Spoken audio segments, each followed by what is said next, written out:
Quo vadis? Драги мои пријатели и пријателки, здраво, како сте, што правите? Добри сте? Светот е добар, одличен, но имаме сериозна медиумска кампања каде што работите се многу по-конфузни од што изгледа така. Ми фали ли првото кафе или не знам. Океј. Ги дувам работиве и се обидувам да им го фатам опашот и главата.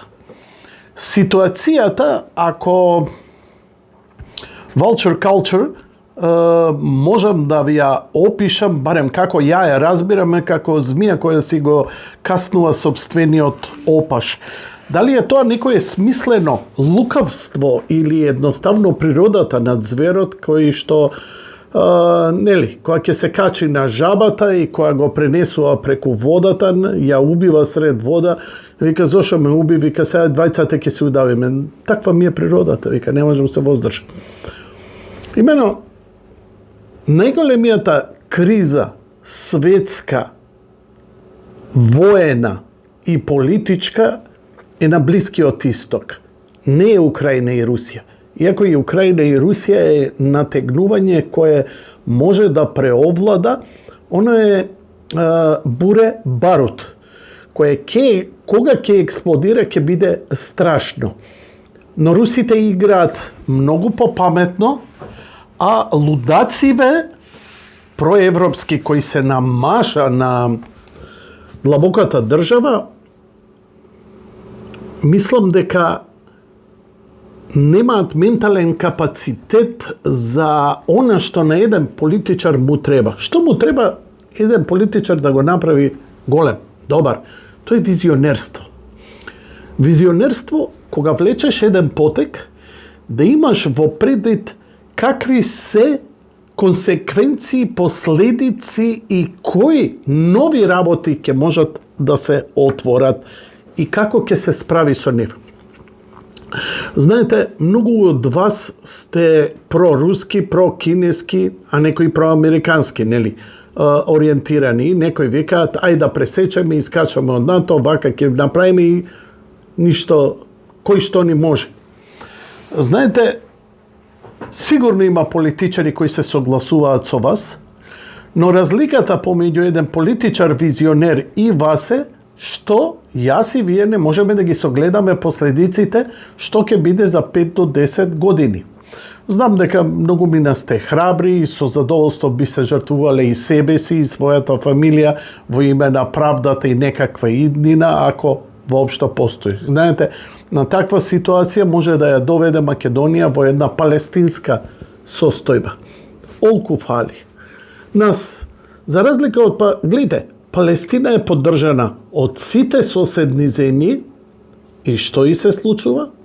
А ние сме нападнати од сите останати земји, освен од една. Да, политички немаме напад ние од Русија или од Кина, но единствена поддршка која ја добиваме, материјално, воена, е токму од американците. На многумина не им се допаѓа, но ова е суров факт.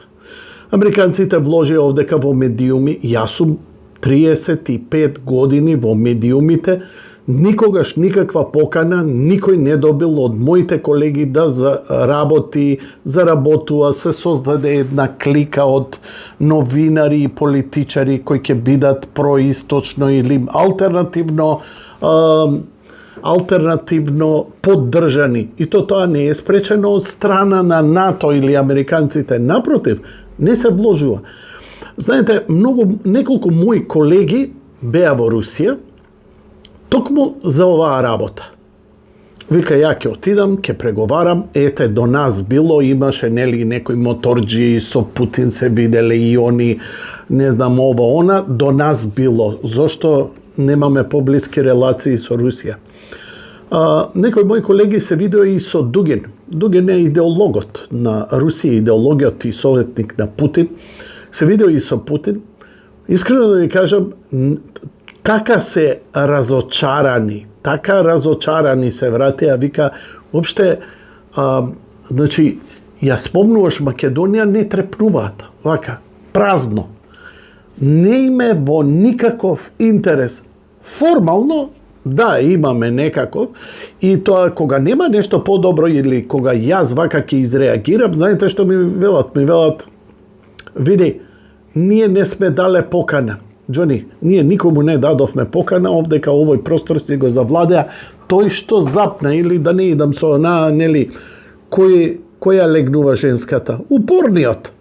Така што, ние сме каде што сме, е затоа што некој нема интерес или некој што има интерес. Резултатите се на терен. Не може меѓународната политика кај нас да ја тера ни Киро, ни Бранко, ни Грујо, ни Мицко, ни Заев, никој. Таа ја тера некој друг во некоја интересна сфера.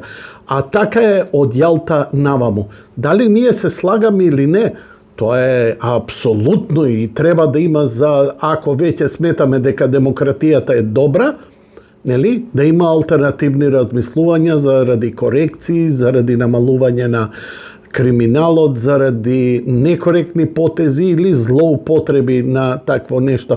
Но, долга и голема оваа, драги мои, тензијата, иако очекував дека ќе се зголеми на Блискиот Исток, таа не се зголеми. Голема е кампањата за сузбивање на сите пропалестински, како да кажам, протести и едноставно поддршка за Израел. Но што е интересно? Сите овие влади, кои се многу репресивни за сите оние делувања пропалестински, се владеени од исти центар, тоа е длабоката држава и Сорос. Сорос ги финансира овие протести, како што и ги финансира влегувањето, мислам, го поддржува, го помага, нели, од човечко-хуманитарни причини.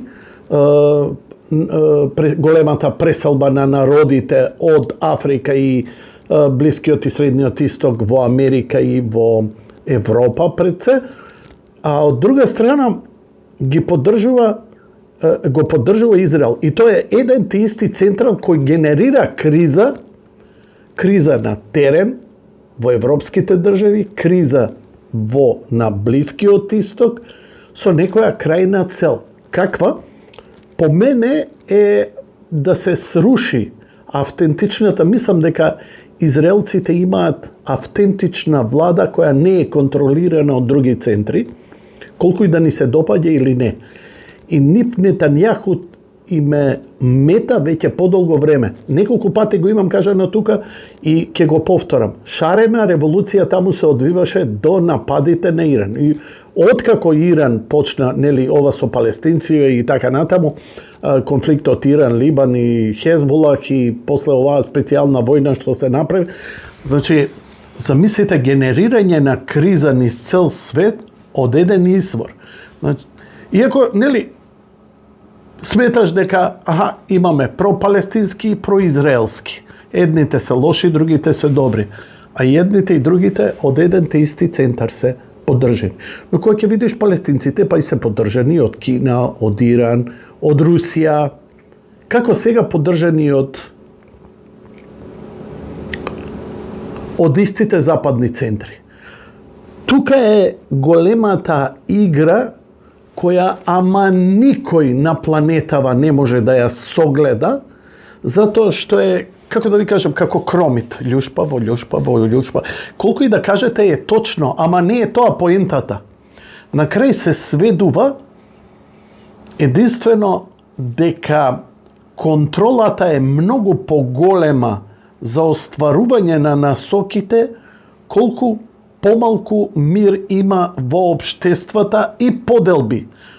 Значи, општествата се сега на запад крајно поделени, кои се пропалестински, произраелски. Медиумите и владите официјално се за Израел, све што е невладино е Палестина. А кој ги контролира невладините? Истата организација кој ги контролира политичарите кои се на власт во Европа. Зошто? Ја повторно ќе го кажам тоа, не можам да ги знам сите работи, тоа е инсайдерска работа, а не е тоа некоја листа. Многумина ќе го кажат, нели, илуминати, ваква група, онаква група, сигурно има некоја вистина, но знаете, такви работи не се поставуваат централно, дека еден е седнат на тронот и он го команда, но дека е многу лукаво, многу суптилно, многу ти го трга на страна. Таман ќе видиш, еве ја суштината, еве ја вистината, ти искача нешто друго.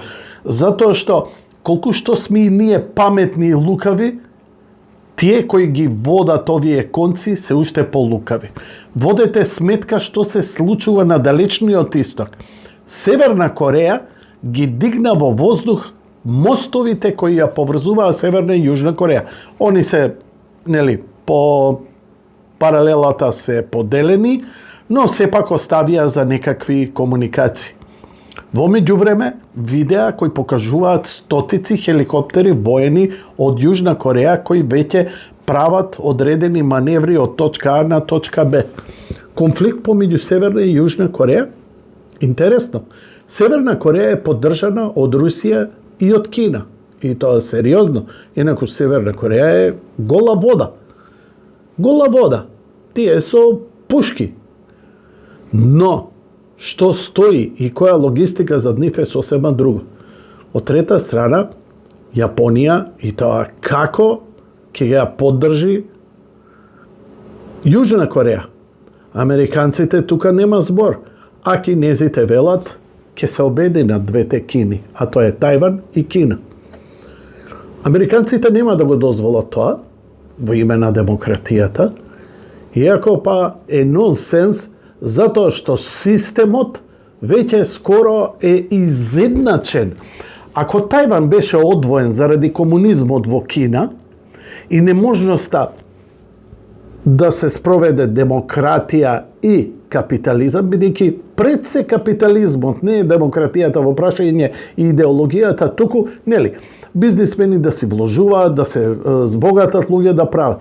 Погледнете сега, најголемите милиардери се во Кина.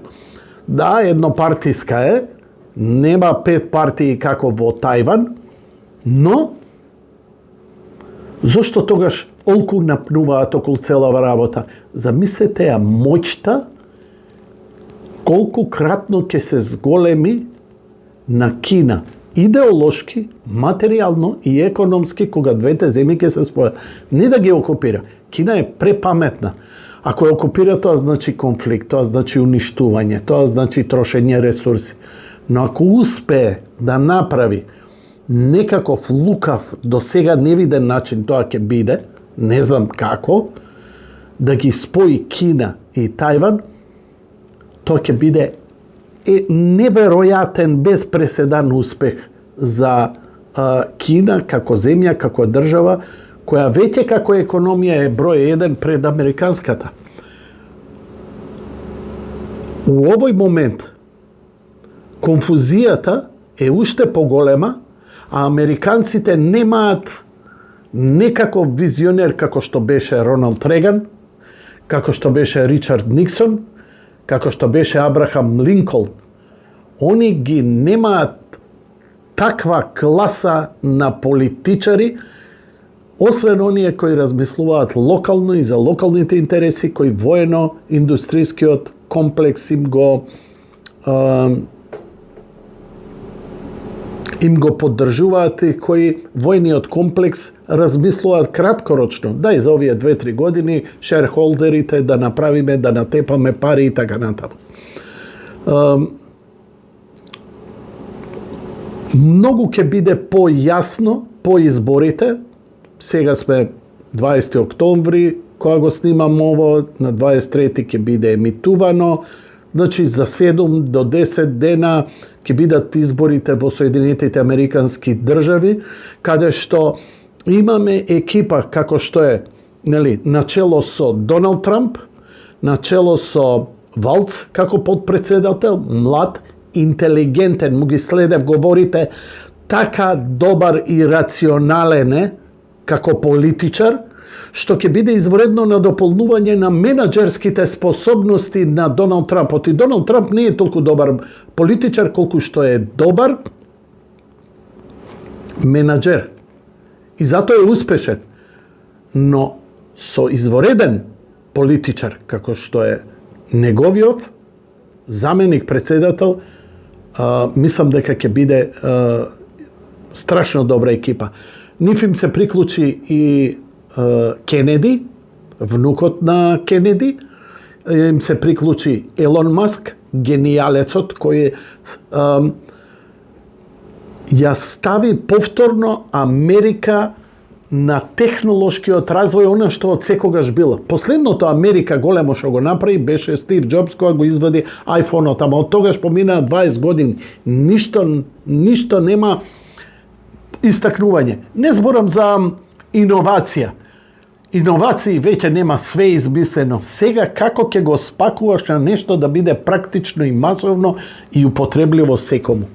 Во Вселената стари интернет, што го немало до сега и ќе го имаме сите кај и да сме, кога и да сме, не со оние скапи 3G, се подготвува на Марс, прави револуција во вселенските истражувања, што за една земја е феноменална работа, електрични автомобили, самостојни такси, самостојни камиони, самостојни автобуси, значи во свет каде што има се помалку деца и се помалку работна сила, доаѓаат се повеќе орангутани, неписмени кои јадат, пијат, спијат и серат по улици, и тоа како ни е потребна вештачка интелигенција, бидејќи ние едноставно полека идиократија не фаќа. Кво вадис?